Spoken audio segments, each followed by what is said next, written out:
Welcome back to World Crisis Radio. So that's the lowdown on the coup d'etat. The guy who writes the most recent book, The Neocon, is, of course, Edward Luttwak, in the tradition of Curzio Malaparte. It might be time to bring that research up to date.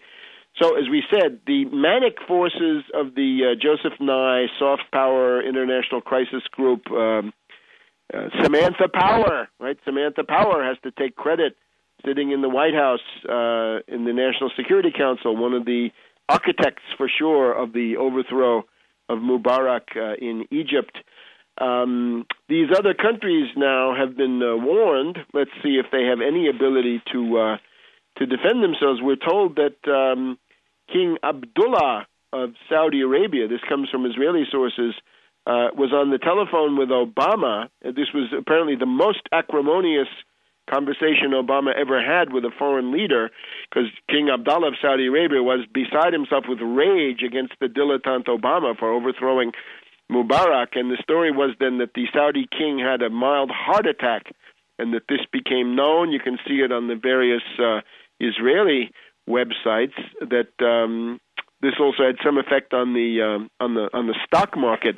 Another country under attack, of course, Italy, and the attempt of the Italian magistrates to overthrow Berlusconi. This is an interesting case where you have the coup run not through the army and not even through the public square that much, but through a group of judges, the so-called Milan magistrates, and a guy called Bruti Liberati. I guess this could be translated as freed brutes, I guess in English.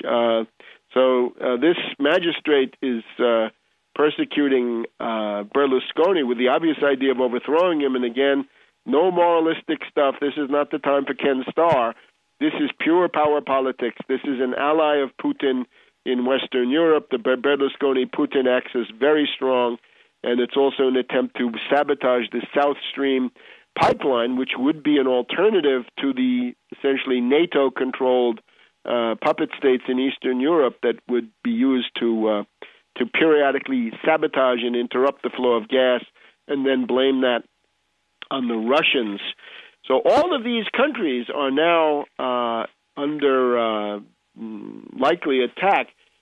The Chinese have responded by rounding up various pro-Egypt bloggers and by using their defense wall to filter out the deification of Gonim and related things concerning Egypt. Remember, Assange is on record as saying that the true enemy of WikiLeaks is China because of their, on the whole, rather effective their use of a defensive wall against the broadcasts and material coming in from the West, right, that are used then with the Facebook and Twitter to organize this kind of stuff. So the manic mood at the CIA must now be overwhelming. The other thing to look at is Sudan, right? Immediately to the south of Egypt, you can see what the ultimate fate of a lot of these countries is going to be. Sudan is now apparently divided into two parts. We don't have the official outcome of this election yet, but semi-official has been announced, and it's a lopsided vote, 98% to nothing, in effect, against staying with the Khartoum government, and the idea is now to create a so-called independent government, which will be, of course, an abject creature of the U.S., the British, and the Israelis from the very first minute that it ever exists. And anybody who expects this to be a new independent state in Africa needs to have their head examined. It's just showing that the Bernard Lewis plan is operative, the idea of breaking Iraq into 3, Iran into 4 or 5 or 6, Sudan into 2, Lebanon into other pieces, to carve Syria, to carve Turkey, and so forth. All of that operative. So what we now seem to have is a general worldwide assault by the Anglo-Americans against all existing nation states, somehow triggered, or the signal for this was WikiLeaks. WikiLeaks, again, exposed as a thoroughgoing operation of the U.S. and British intelligence communities, because, of course, as people are pointing out, the beginning of the fall of Mubarak were those alleged dispatches from Tunisia about the sybaritic luxury and expenditures of the Ben Ali family, and then this is then applied also to Mubarak. You've also got these reports on Al Jazeera that Mubarak was worth $70 billion.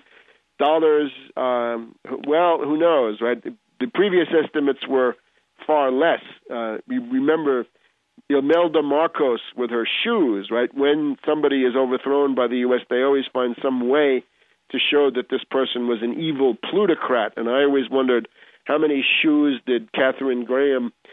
pairs of shoes did Catherine Meyer Graham of the Washington Post have in her closet, and what was she calling Imelda Marcos about?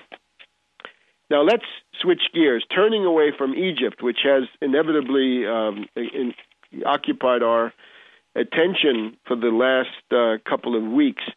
Let's look at the domestic front now. And what we see here is that under the cover, or while public opinion is perhaps largely distracted by these dramatic events in Egypt, the CIA destabilization going on over there, you have the growth of this austerity psychosis in Washington, D.C. The austerity psychosis, which is now a frenetic search for things in the federal budget to cut.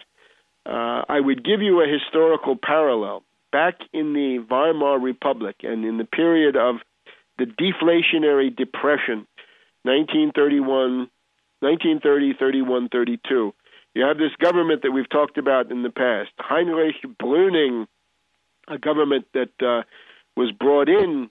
The way was open for Brüning to create this government by Hjalmar Schacht, the head of the German central bank, the Reichsbank in that period. Hjalmar Schacht, an agent of Morgan and the British, Lord Montague Norman of the Bank of England.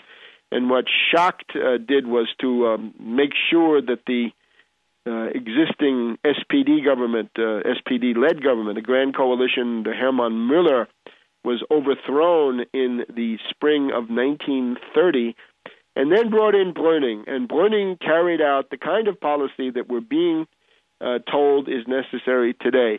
Cut and gut, brutal cuts. And, of course, tax increases, because you will have those too, inevitably. Maybe you won't have them going at the federal level, but you're going to have them through the states. So it's the same idea.